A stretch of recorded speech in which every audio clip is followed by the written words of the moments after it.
নমস্কার বন্ধুরা, অনিফার্স world YouTube চ্যানেলে আপনাদেরকে স্বাগত। আপনারা সকলেই জানেন আজ 12ই ডিসেম্বর সুপ্রিম কোর্টে 29 নম্বর সিরিয়ালে এসএসসি 2016 মামলাটি শুনানি হওয়ার কথা ছিল এবং সেই মোতাবেক শুনানিও হয়েছে।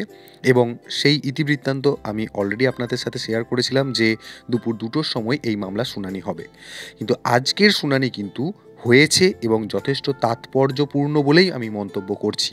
তো যাই হোক, বিচারপতিদ্বয় কি বলেছেন বা ওনাদের মন্তব্য কী বা পার্সপেক্টিভ কী সেটা আমি অবশ্যই আপনাদের সাথে আলোচনা করব, কিন্তু তার আগে বলে দিই এই শুনানিটির দিন কিন্তু আগামী সপ্তাহে অর্থাৎ 19শে ডিসেম্বর ধার্য করা হয়েছে। তো যাই হোক, আমরা আগে সুপ্রিম কোর্টের ওয়েবসাইট থেকে মূল মামলাটির কী স্ট্যাটাস আছে সেটা একটু দেখে নেব। এসএসসি 2016 মূল মামলা ডায়েরি নম্বর 188/22/2024। এখানে দেখুন কেসটি এখনও পেন্ডিং মোডে রয়েছে, যার এসএলপি নাম্বার 009586। তো এখন ব্যাপার হচ্ছে যে এই মামলাটি চিফ জাস্টিস এবং মিস্টার জাস্টিস সঞ্জয় কুমারের বেঞ্চে আজকে শুনানি হয়েছে এবং আগামী কবে শুনানি হবে সেটাও কিন্তু কম্পিউটার জেনারেটেড ডেট দিয়ে দেওয়া হয়েছে, কিন্তু কত নম্বর সিরিয়াল এখন দেখাচ্ছে দেখুন সিরিয়াল নাম্বার 0 রয়েছে, অতএব এখনও লিস্টেড হয়নি। তবে তাৎপর্যপূর্ণ ব্যাপার হচ্ছে সেটা এখানে লেখা আছে দেখুন, list before court or bench as first item, list on date. এবং বলা হচ্ছে 19 তারিখে অর্থাৎ 19শে ডিসেম্বর যেদিন মামলাটি উঠবে সেটি যেন লিস্টের একদম প্রথমে থাকে, অর্থাৎ এসএসসি 2016 মামলাটি 19শে ডিসেম্বর একদম ফার্স্ট আইটেম লিস্টের 1 নম্বর সিরিয়ালে কিন্তু থাকছে এবং সেদিন কিন্তু শুনানি হচ্ছে। এই বলেই কিন্তু এখানে সুপ্রিম কোর্টের স্ট্যাটাসে এটা শো করছে।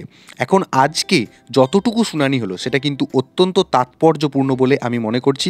সেক্ষেত্রে বিচারপতি কী বলেছেন সেটা আমি অবশ্যই আপনাদের সাথে রাখছি। তো এখানে চিফ জাস্টিস মন্তব্য করছেন, this will not come up today, why is there so much crowd, we will list it next week, the limited issue is whether entire exam should have been cancelled or candidates wronged can be identified.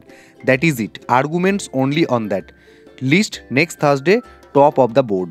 সোজা ভাষায় বিচারপতি সঞ্জীব খান্না জানিয়েছেন যে আগামী বৃহস্পতিবার দিন মামলাটির আবার শুনানি করা হবে এবং তার মূল বক্তব্য হচ্ছে এটাই। উনি বললেন যে আমরা দুটো বিষয় নিয়ে আলোচনা করব, অহেতুক বিষয়টা নিয়ে জটিলতা বৃদ্ধি করা যাবে না।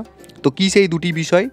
বললেন যে পুরো নিয়োগ প্রক্রিয়া বাতিল করা হবে নাকি বেআইনিভাবে চাকরি পাওয়া প্রার্থীদের বাতিল করা হবে, এই দুটি মূল বিষয় নিয়ে আগামী 19শে ডিসেম্বর কিন্তু একদম লিস্টের ফার্স্ট সিরিয়ালে কিন্তু এই বিষয়টা নিয়ে আলোচনা হয়।